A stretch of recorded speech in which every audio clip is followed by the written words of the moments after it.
নমস্কাৰ সকলো বন্ধু বান্ধৱীলৈ আশা কৰোঁ ভোগালী বিহুটো সকলোৰে শুভ হওক তাৰে কামনাৰে আজি মই আবিদা মোৰ ফালৰ পৰা সকলো বন্ধু বান্ধৱীকে ভোগালী বিহুৰ আন্তৰিক শুভেচ্ছা জ্ঞাপন কৰিলোঁ আৰু ভোগালী বিহু উপলক্ষে মই এটা মাছৰ ৰেচিপি আপোনালোকৰ মাজত লৈ আহিছোঁ। এয়া হৈছে চিতল মাছ আৰু চিতল মাছৰ ৰেচিপিটো কেনেকৈ বনাওঁ সদায় যেনেকৈ বনাওঁ তেনেকেই বনাম, কিন্তু ভোগালী বিহু সেয়েহে ৰেচিপিটো আপোনালোকৰ মাজত আকৌ লৈ আহিলোঁ মই। যিহেতু এই ৰেচিপিৰ জৰিয়তে আপোনালোকৰ মাজত মই দুষাৰ কথা পাতিবলৈ সাহস পাইছোঁ আৰু আপোনালোকৰ মৰম চেনেহে আজি এই সাহসখিনি আমাক গতাই দিছে।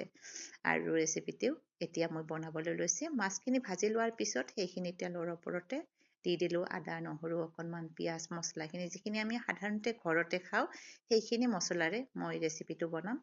তাৰপিছতে জোলখিনি দি দিলোঁ, অকণমান উতলিবলৈ দিলোঁ পানীখিনি, ইয়াতে দি দিলোঁ মাছখিনি আৰু এয়া মাছখিনি দিয়াৰ পিছত ধুনীয়াকৈ উতলিবলৈ দিলোঁ, কাৰণ ভালকৈ উতলিলে চব্জিবোৰ খাই বেছি ভাল লাগে নহয়নে।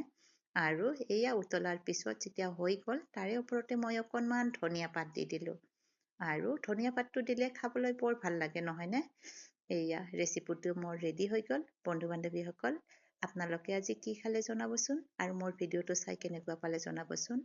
আকৌ এবাৰ সকলোকে ভোগালী বিহুৰ আন্তৰিক শুভেচ্ছা